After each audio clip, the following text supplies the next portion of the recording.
Um, uh, Mr. Pradyut Manika is the head of TIPRA, which is a regional party in Tripura. He's also the head of the royal household of Tripura. His father was the last ruler of Tripura before the Union of India was created. I'm not going to steal his thunder, but he set up a new political organisation that represents the people of Tripura. They've had quite a lot of electoral success. So without once again taking up the space, I'll pass on the microphone to him. Please give him a warm welcome.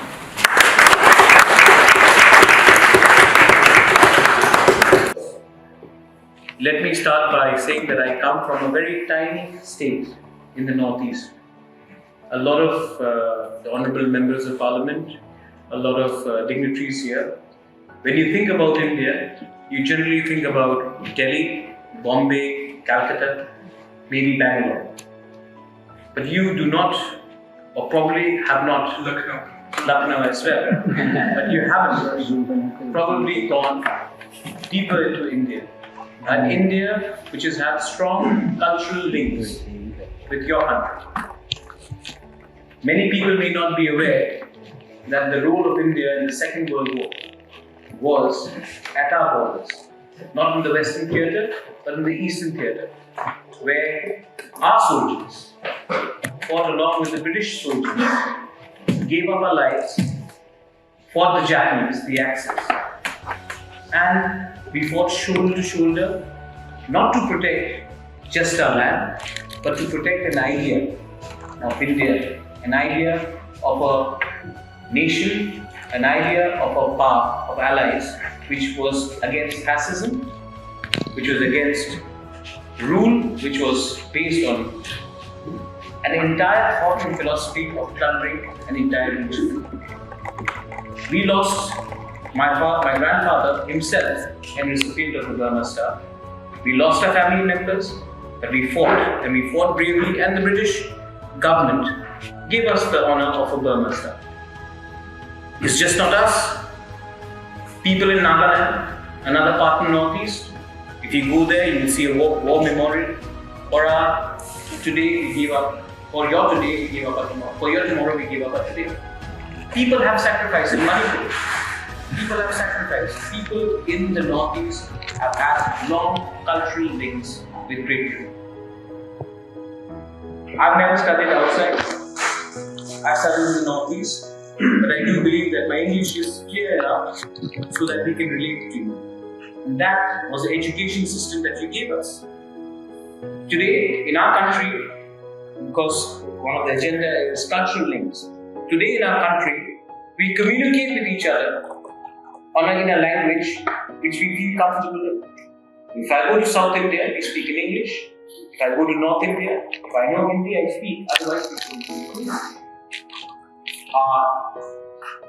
The reason why India has come up today is also compared to China, is because when we arrive in a foreign land, we already have the control or the command over a language. So we do not come here without any, we come here with a certain advantage. And today, in the information technology, in the IT sector, in the service sector, we have marched ahead compared to our neighbors. It's again because of our command of the English language. There is a huge cultural angle which people often overlook. Where we come from, Tripura, is a small tiny state. Our region, Northeast, is surrounded by China. If you consider Tibet, and then Soviet, Tibet, Bangladesh, Bhutan, Myanmar.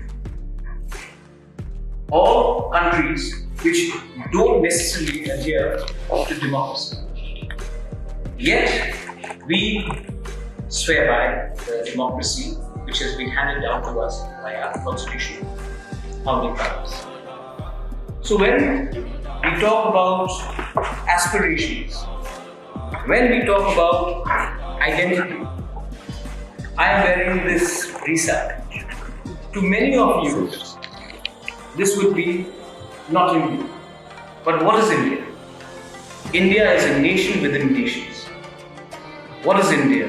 India does not have just one culture, which I'm sure you all know about it, but we need to deliberately more. India does not have a particular look. India does not have a particular dress. India does not have a particular culture. Yes, we are a part of the Indian civilization. But I urge all of you, come visit the Northeast. Come look at us. Maybe you will find more closeness, historically, politically, and culturally, than the rest of the country. But that does not happen.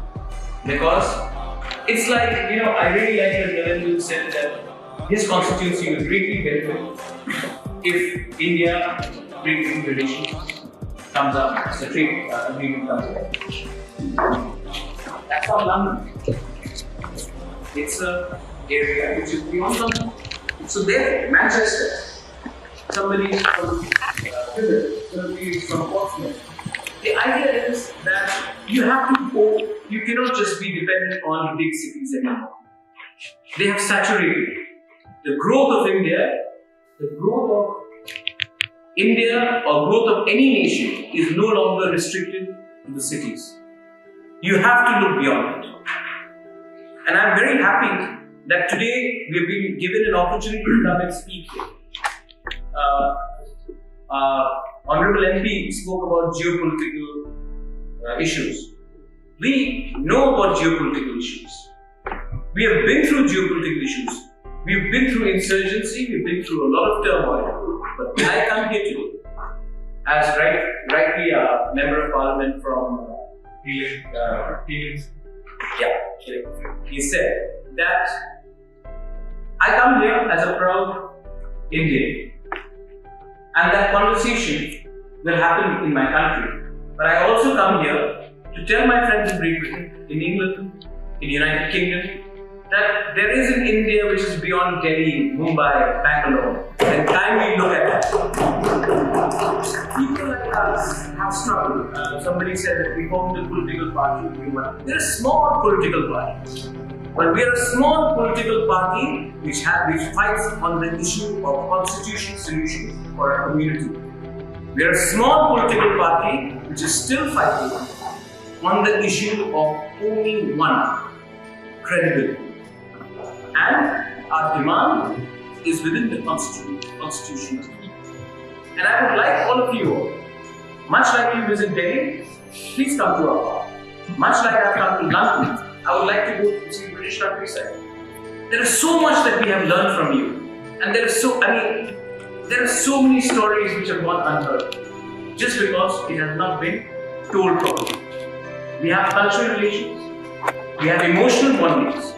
But most importantly, if we have to even look through the prism of trade, kindly look at the Western corridor. You have nations like Pakistan, Afghanistan, Iran, which are not necessarily stable. When you come to the east, you're looking at Thailand, you're looking at Bangladesh, you're looking at Myanmar, you're looking at the ASEAN countries, a far more friendly neighborhood for you to do trade. India, being a democracy, can be, and the northeast of India, being a democracy, can be a landing ground for all people.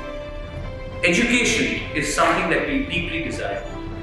Because we believe amongst our Tibrasa community, the tribals, that if you can provide us education, then tomorrow the economics of the state, the economics will proceed further.